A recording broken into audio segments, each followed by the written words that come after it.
Hey everybody, welcome back to Teal House Farm. Today we are going to make and can some cranberry sauce. And this is a very simple recipe. I've been using it for years.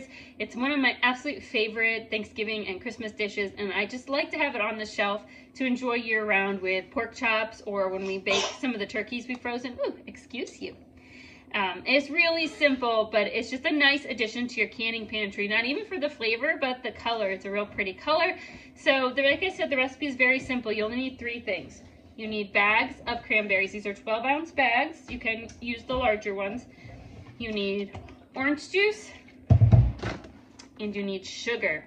This is the part where I tell you that this cranberry sauce recipe is not good for you at all. It is loaded with multiple types of sugar, and you got to enjoy life a little bit. If you're looking for a health-conscious cranberry sauce recipe, you will need to keep scrolling. But anyway, the recipe is really simple. This is not Rebel canning, and because of the high acidity of all of the things in the jar, this can be safely water bath canned, so you will not need a pressure canner for this. We're going to be canning in both half pints and pints today, kind of a mix set. This is not recommended for canning in quarts though, so you'll need to stick with your smaller size jars.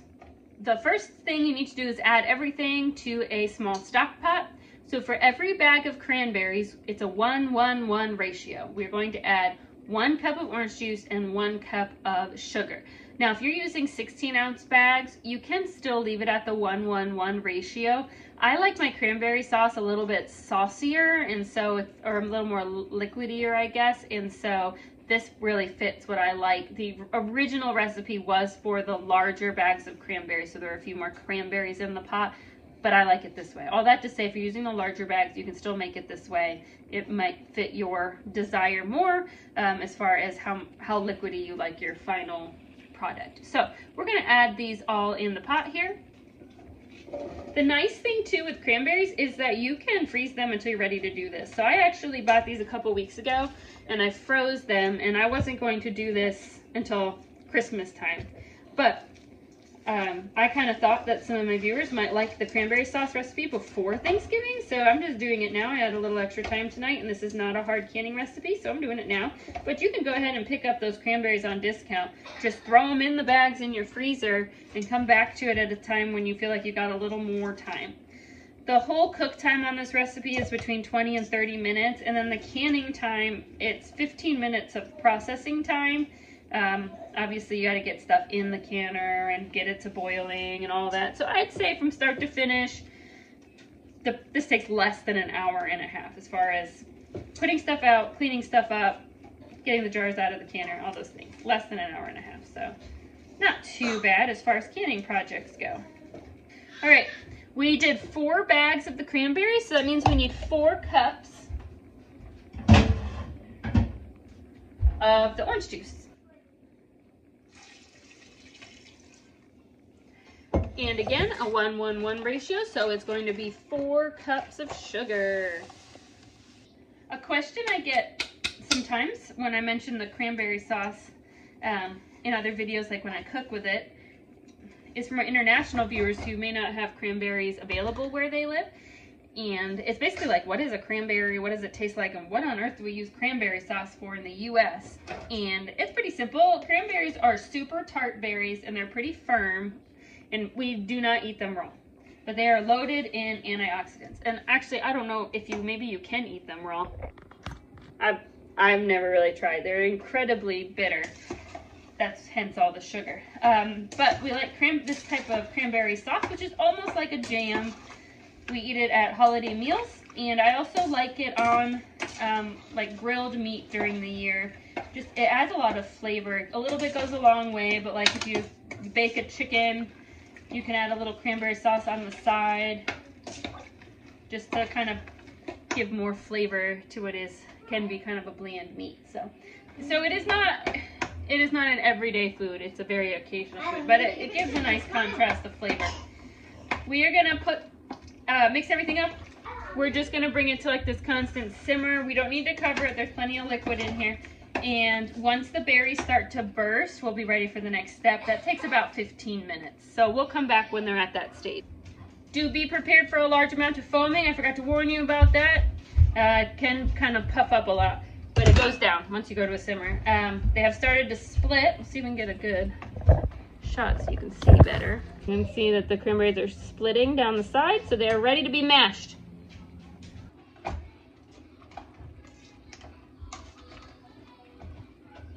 Okay, it's very hot.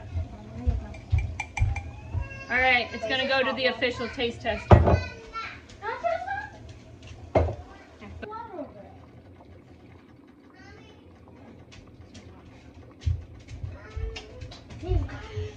Is it done? Did I get it right? All right, it gets 2 thumbs up. Can I try some? So here's what we've done. We're gonna turn it down just to keep it hot. A little bit more. Well, I'll give you whatever's left over after I put it in the jar. So go to, well, get it something to put it in. Get a mug. We have our water bath canner here with hot water. We're gonna go ahead and add our jars to the rack just to warm them up. Like I said, doing a mixture of pints and half pints. We got enough water in the canner to cover the jars all the way when they're steaming up. Or we will have enough water. I need to add some more. We're just gonna put them in here for a couple minutes so they get hot, and then we'll be ready to can. We get our hot jars out of the water bath canner, and we're gonna go ahead and fill them. You need a 1/4 inch, that's 1/4 inch headspace. Excuse that pan on the floor. I couldn't fit it. It needs to be washed. I couldn't fit it on the counter with all the canning stuff. Small kitchen. I didn't realize it was in the shot. So anyway, that's why there's a pan on the floor. I'll wash it later. Anyway, 1/4 inch headspace. I'm going to do a mixture of pints and half pints. This is basically a jam. So it'll be a 15-minute process time for both of those in the water bath canner. We're going to wipe the rims, and then we're going to add our lids. I have them clean in this bowl of hot water. We're going to add them to the top. And then we're gonna add our rings to fingertip tightness. That basically means tight enough that they're tight, not so tight that you need somebody with big muscles to open the jar for you.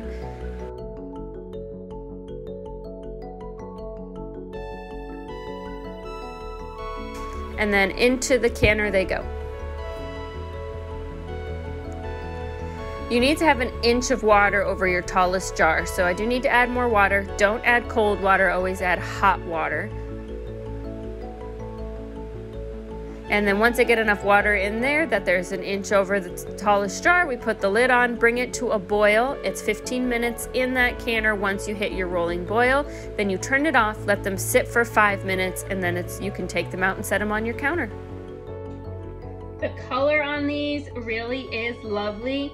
This recipe made the equivalent of for 10 half pints. So 4 cups of berries will get you about 10 half pints now. The kids did eat some of it, and then I had a little bit left over that I put in the fridge. So maybe 11 half pints if I actually canned it all. But it's a lovely, lovely color. I love having this on the shelf. As always, I like to wait 24 hours. Let them so they've cooled down with no question have sat for a very long time. Then you can go ahead and remove those rings for storage. It's recommended to remove rings for storage to help negate any possibility of false seals. And while that would be incredibly uncommon to happen, I just would not, there's no reason to take a chance, right? I just pull all the rings off, I wash the rings, and I have a big burlap sack in my pantry that I put all the rings in until I need them next time. Anyway, happy early Thanksgiving. I hope you get to enjoy this favorite, and don't forget to put some on your shelf so you can enjoy it year round. We will see you all next time.